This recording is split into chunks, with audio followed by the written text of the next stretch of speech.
ഭരണത്തുടർച്ച എന്നത് ജനാധിപത്യത്തിന് ഹാനികരമാണ് എന്നൊരു നിലപാട് ഞാൻ ഈ കഴിഞ്ഞ ജനുവരിയിൽ തന്നെ ഒരു ലേഖനത്തിൽ മുന്നോട്ട് വച്ചിട്ടുണ്ട്.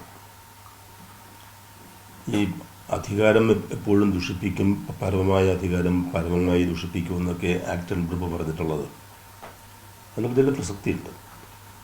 ഇപ്പോൾ അമേരിക്കയിലെ പ്രസിഡന്റിന് 2 ടേമേ അനുവദിച്ചിട്ടുള്ളൂ, 4-4-8. അതിനൊക്കെ ചില അർത്ഥങ്ങളുണ്ട്. അതിന് പകരം കേരളത്തിൽ നമ്മൾ കണ്ടത്, ഈ നാട് മുഴുവൻ ഈ ഹോർഡിങ്ങിൽ കണ്ടത്, 3-ാം ഊഴം പിണറായി അല്ലാതെ മറ്റാരുണ്ട് എന്ന ചോദ്യമാണ്. LDF അല്ലാതെ മറ്റാരുണ്ട് എന്ന ചോദ്യം നമുക്ക് പല വേരിയേഷനിൽ സംസാരിക്കാം. പക്ഷെ കേരളത്തിലെ ജനങ്ങളത് വായിച്ചത് ഒരു അഹങ്കാരത്തിൻ്റെ ഭാഷ അതിൽ കാണുന്നു എന്നുള്ളതാണ്. അതുകൊണ്ട് ഇപ്പോൾ തോൽവി ഗംഭീരമായ തോൽവിയാണ്. ആ തോൽവിയുടെ കാരണം എന്തെന്ന് അന്വേഷിക്കുമ്പോൾ ഭരണവിരുദ്ധത എന്നൊരു വാക്ക് നമുക്ക് എപ്പോഴും കേട്ട് പരിചയമുള്ളതാണ്. പക്ഷേ ഭരണവിരുദ്ധതയല്ല ഞാൻ കാണുന്നത്, മറിച്ച് പിണറായി വിരുദ്ധത. പിണറായി മാറണം, പിണറായി രംഗം വിടണം എന്ന് കേരളത്തിലെ ജനങ്ങൾ വളരെ അർത്ഥശങ്കയില്ലാത്ത രീതിയിൽ ശക്തമായി പറഞ്ഞിരിക്കുന്നു. അതുകൊണ്ടാണ് ഒരു ആവർത്തനം എന്നതുപോലെ 5 വർഷം മുമ്പ് പിണറായിക്ക് എത്ര സീറ്റ് ജനങ്ങൾ നൽകിയോ എന്നാൽ അത്രയും തന്നെ സീറ്റ് ഇപ്പോൾ UDFന് നൽകിയിരിക്കുന്നത്.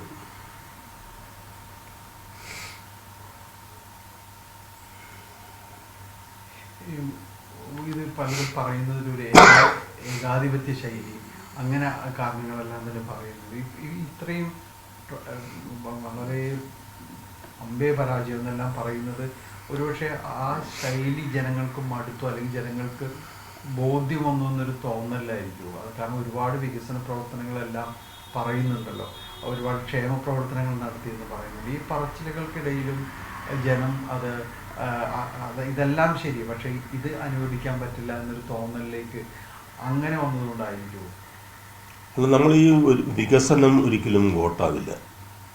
ക്ഷേമ പ്രവർത്തനങ്ങൾ, ആനുകൂല്യങ്ങൾ, ഇതൊന്നും വോട്ടാവില്ല. അതൊക്കെ ഇപ്പോൾ തങ്ങൾ ഒരു ഔദാര്യം പോലെ ഭരണകൂടം തരുന്നു ആ അർത്ഥത്തിലല്ലോ ജനങ്ങളത് വാങ്ങുന്നത്. അങ്ങനെ വാങ്ങുമ്പോൾ അത് അവരുടെ അന്തസ്സിനെ ബാധിക്കുന്ന വിഷയമാണ് ജനങ്ങളുടെ. അത് അവർക്ക് അവകാശപ്പെട്ടത് അത് ഏത് സാഹചര്യത്തിലും നൽകാൻ ഭരണകൂടത്തിന് ഉത്തരവാദിത്വമുണ്ട്.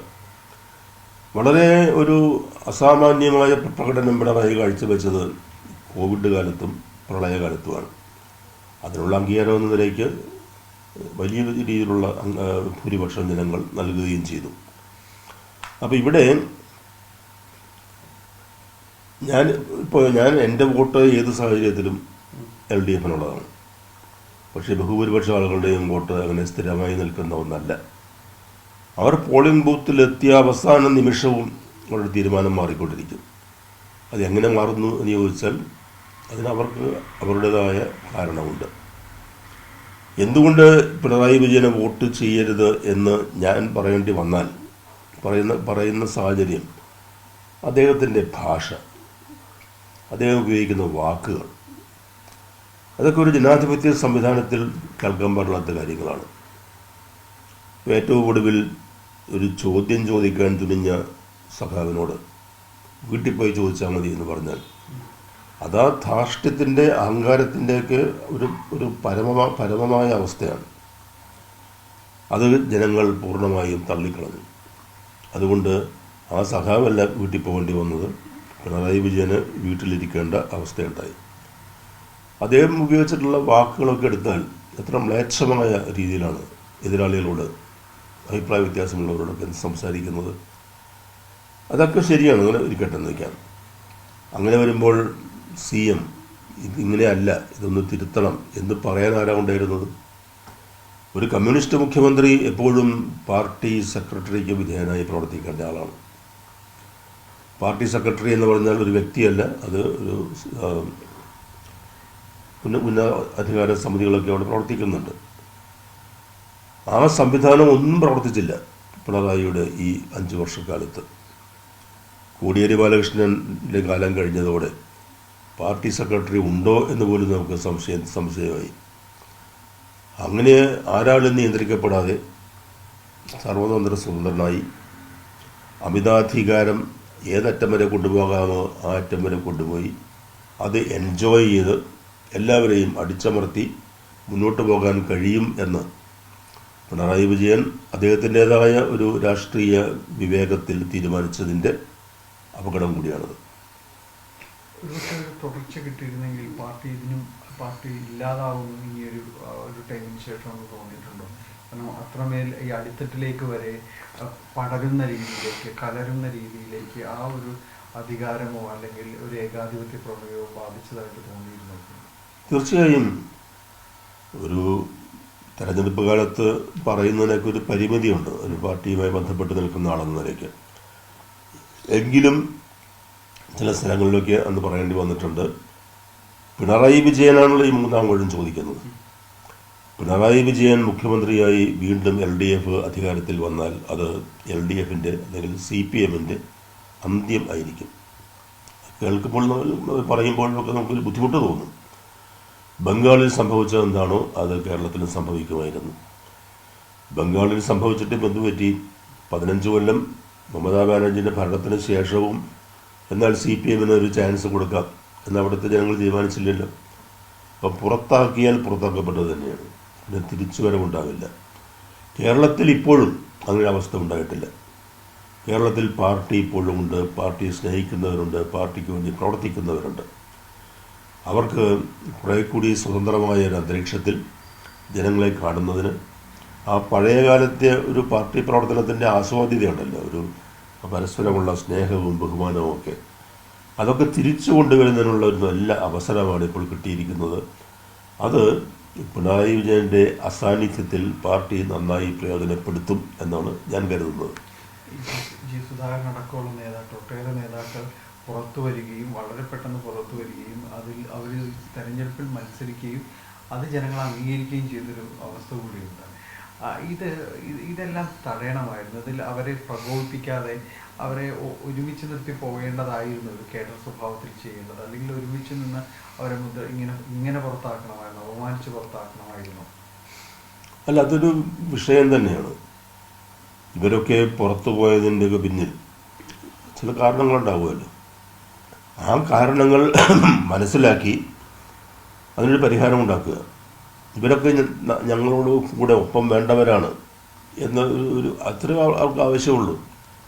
ഇപ്പോൾ പണ്ട് ഞാനൊരു പക്ഷേ പാർട്ടിയിൽ നിന്ന് പുറത്തു പോകുക, LDFിൽ നിന്ന് അകന്നു പോവുകയാണെന്ന് തോന്നലുണ്ടാക്കുന്ന രീതിയിൽ ചില പ്രശ്നങ്ങളൊക്കെ ഉണ്ടായപ്പോൾ അന്ന് MP ഗോവിന്ദൻ നടത്തിയൊരു പ്രസ്താവന എനിക്കിപ്പോഴും ഓർമ്മയുണ്ട്. സെബാസ്റ്റ്യൻ പോൾ എവിടെയും പോവില്ല, ഞങ്ങൾക്ക് വേണ്ടപ്പെട്ട ആളാണ്, ഞങ്ങളുടെ ആളാണ്. ഈ ഞങ്ങളുടെ ആളാണ് എന്ന് ഇവരെ ഒന്ന് ബോധ്യപ്പെടുത്തിയാൽ മതി. അതിൽ കൂടുതൽ എന്താ വേണ്ടത്? ഒന്നും വേണ്ട. അതിന് പകരം ചില ആളുകളൊക്കെ ഒറ്റപ്പെട്ടു പോവുക, ഒറ്റപ്പെടുത്തുക, പുറത്ത് നിർത്തപ്പെടുക. അതോടൊപ്പം തന്നെ പുറത്ത് നിൽക്കുന്നവർ അകത്തേക്ക് സ്വീകരിക്കപ്പെടുക.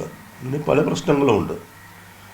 അതുകൊണ്ട് ഇപ്പോൾ ജി സുധാകരനെയൊക്കെ കൈകാര്യം ചെയ്യേണ്ടത് അങ്ങനെയല്ല എന്ന് അമ്പലപ്പുഴയിലെ വോട്ടർമാർക്ക് ബോധ്യമുണ്ട്. അതുകൊണ്ടാണുള്ള റിസൾട്ട് തന്നെ വന്നത്.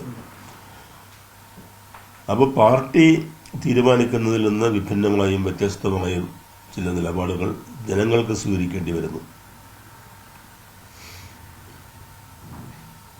ഇതിൽ എങ്ങനെ നിർവചിക്കും അവസാനമായിട്ട് പാർട്ടി CPM നേതാക്കളാൽ അല്ലെങ്കിൽ കുറച്ച് നേതാക്കളാൽ ഈ അപകീർത്തപ്പെട്ടൊരു പാർട്ടിയായിട്ട് മാറിയിട്ടുണ്ടോ?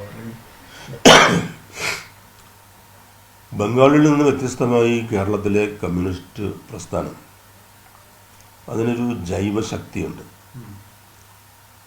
ചില പോരായ്മകൾ ജനങ്ങൾ കണ്ടു, അതിനുള്ള ചികിത്സ ജനം നൽകി.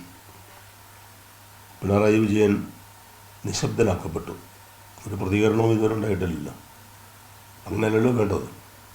ഇപ്പോൾ അമേരിക്കയിലൊക്കെ നമ്മൾ കാണുന്നതുകൊണ്ടാണ് ഒരു പ്രസിഡന്റ് സ്ഥാനാർത്ഥി പരാജയപ്പെട്ടാൽ ജയിക്കുന്ന സ്ഥാനാർത്ഥിക്ക് മുമ്പേ അയാൾ മാധ്യമങ്ങളെ കാണും, പരാജയം സമ്മതിക്കും. ഇവിടെ ഇത്ര മണിക്കൂറായില്ലേ, ഒരു പ്രതികരണവുമില്ല. അപ്പോൾ അദ്ദേഹം അങ്ങനെ നിശബ്ദനായി തന്നെ തുടരട്ടെ. പാർട്ടിയിൽ പുതുനാമ്പുകൾ ഇനിയും ഉണ്ടാകും. അത് പാർട്ടിയുടെ വളർച്ചയ്ക്ക് കരുത്തിന് സഹായകമാകുന്ന ഒരു പുതിയ അന്തരീക്ഷം സൃഷ്ടിക്കും. ഇനിയും സമയമുണ്ടല്ലോ.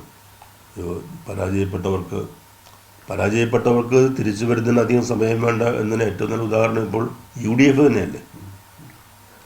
99 സീറ്റ് LDFന് കിട്ടിയ തെരഞ്ഞെടുപ്പിന് ശേഷം ഇപ്പോൾ അവർ 102 സീറ്റിൻ്റെ ഉടമകളാണ്.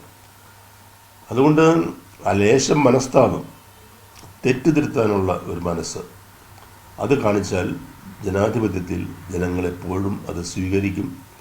ജനങ്ങളുടെ പിന്തുണയും എല്ലാം വീണ്ടും അത് നഷ്ടപ്പെട്ടതെല്ലാം വീണ്ടെടുക്കാൻ കഴിയും.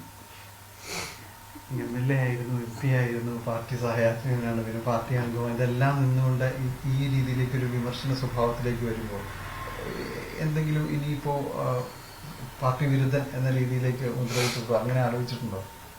അല്ല, എന്നെ അറിയാവുന്നവർ കടമയായിട്ട് കാണുന്നു പാർട്ടി വിരുദ്ധ പ്രവർത്തനം എന്ന് പറയില്ല. പാർട്ടിക്ക് ഒരു എംബാരസ്മെൻ്റ്, അസൗകര്യം ഉണ്ടാകത്തക്ക രീതിയിൽ ഞാൻ സംസാരിച്ചിട്ടുമില്ല. ഇപ്പോൾ സംസാരിക്കേണ്ട സമയമാണ്. അത് കുറച്ചു കാലമായി ഞാൻ പലയിടത്തും ഇതൊക്കെ പറയുന്നുണ്ട്. ആലോചിച്ച് നോക്കുമ്പോൾ ഞാൻ പാർട്ടി അംഗമല്ല. പാർട്ടിയെ നവീകരിക്കുന്നതിനുള്ള, തിരുത്തുന്നതിനുള്ള ഉത്തരവാദിത്വമൊന്നും എനിക്കില്ല. പക്ഷെ നമ്മളൊരു പൗരൻ, പാർട്ടിയുടെ പിന്തുണയോടെ MP-യും MLA-യും ഒക്കെ ആയിട്ടുള്ള ഒരാളെന്ന നിലയ്ക്ക് ഈ പാർട്ടി അങ്ങനെ കളയാൻ പറ്റില്ലല്ലോ. നമുക്ക് കളഞ്ഞാലെന്ന് സംഭവിക്കും? ബംഗാളിൽ കോൺഗ്രസും പുറത്തു നിൽക്കുന്നു, CPM പുറത്തു നിൽക്കുന്നു, BJP അധികാരത്തിൽ വന്നു. ഇവിടെ ഇപ്പോൾ കേരളത്തിൽ 3 സീറ്റേ ഉള്ളൂ. ആ 3 സീറ്റ് ഭൂരിപക്ഷമായി മാറുന്നൊരു സാഹചര്യം ഉണ്ടാകരുത്. അതിന് CPM ശക്തിപ്പെട്ട് തന്നെ വരണം. ആ ശക്തിപ്പെടലിൻ്റെ, കരുത്താർജിക്കലിൻ്റെ ഭാഗമായി ചില കാര്യങ്ങളൊക്കെ ശ്രദ്ധിക്കണം. അതുമാത്രമാണ് ഞാൻ പറയുന്നത്. കൂടുതൽ വാർത്തകൾക്ക് News 18 Keralam YouTube channel subscribe ചെയ്യുക.